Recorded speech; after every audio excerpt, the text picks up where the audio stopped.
बिस्मिल्लाहिर्रहमानिर्रहीम। अस्सलामु अलैकुम वरहमतुल्लाहि वबरकातुहू। हज़रत उमर फ़ारूक रज़ी अल्लाह ताला अन्हा और बूढ़ी औरत। हज़रत उमर बिन ख़त्ताब रज़ी अल्लाह ताला अन्हा का ज़माना खिलाफत अदल व इंसाफ की बेहतरीन मिसालों से भरा हुआ था। आप रज़ी अल्लाह ताला अन्हा रातों को भेस बदल कर मदीना की गलियों में गश्त करते ताकि अवाम के हालात से वाकिफ़ रह सकें और इनकी ज़रूरियात पूरी कर सकें। एक रात का वाक़या है कि हज़रत उमर रज़ी अल्लाह ताला अन्हा अपने एक साथी के साथ मदीना की एक गली में गुज़र रहे थे। अचानक एक मकान से बच्चों के रोने की आवाज़ आई। हज़रत उमर रज़ी अल्लाह ताला अन्हा रुक गए और दरवाज़े के करीब जाकर सुना कि एक बूढ़ी औरत अपने बच्चों को तसल्ली दे रही थी, मगर बच्चे भूख से बिलख रहे थे। हज़रत उमर रज़ी अल्लाह ताला अन्हा ने दरवाज़ा खटखटाया और पूछा, अम्मा जान, बच्चे क्यों रो रहे हैं? बूढ़ी औरत ने जवाब दिया, खलीफ़ा वक़्त उमर रज़ी अल्लाह तआला अन्हा कहाँ हैं?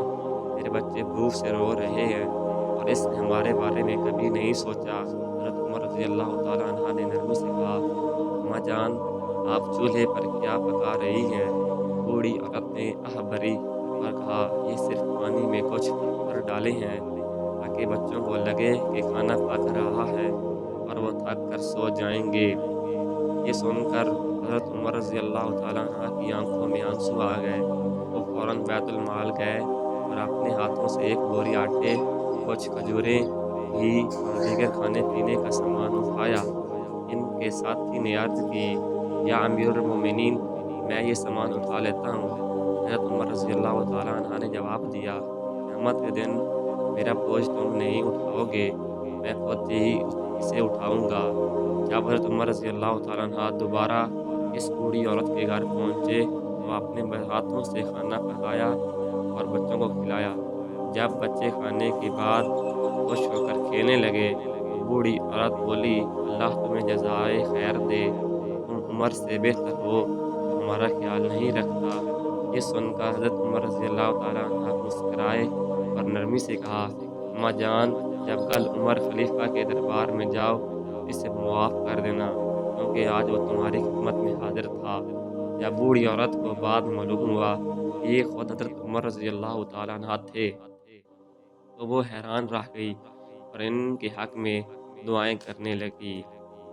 ये वाक़या हमें सिखाता है कि एक हुक्मरान या कोई भी शख़्स जो दूसरों की ज़िम्मेदारी उठाता है, इसे अपनी रियाया या मातहत लोगों का ख़्याल रखना चाहिए।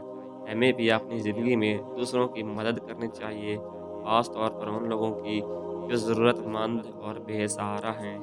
बेहतरीन इंसान वो है जो दूसरों के लिए सबसे ज़्यादा फ़ायदेमंद हो। हदीस। उम्मीद करता हूँ कि आपको ये वीडियो पसंद आई होगी।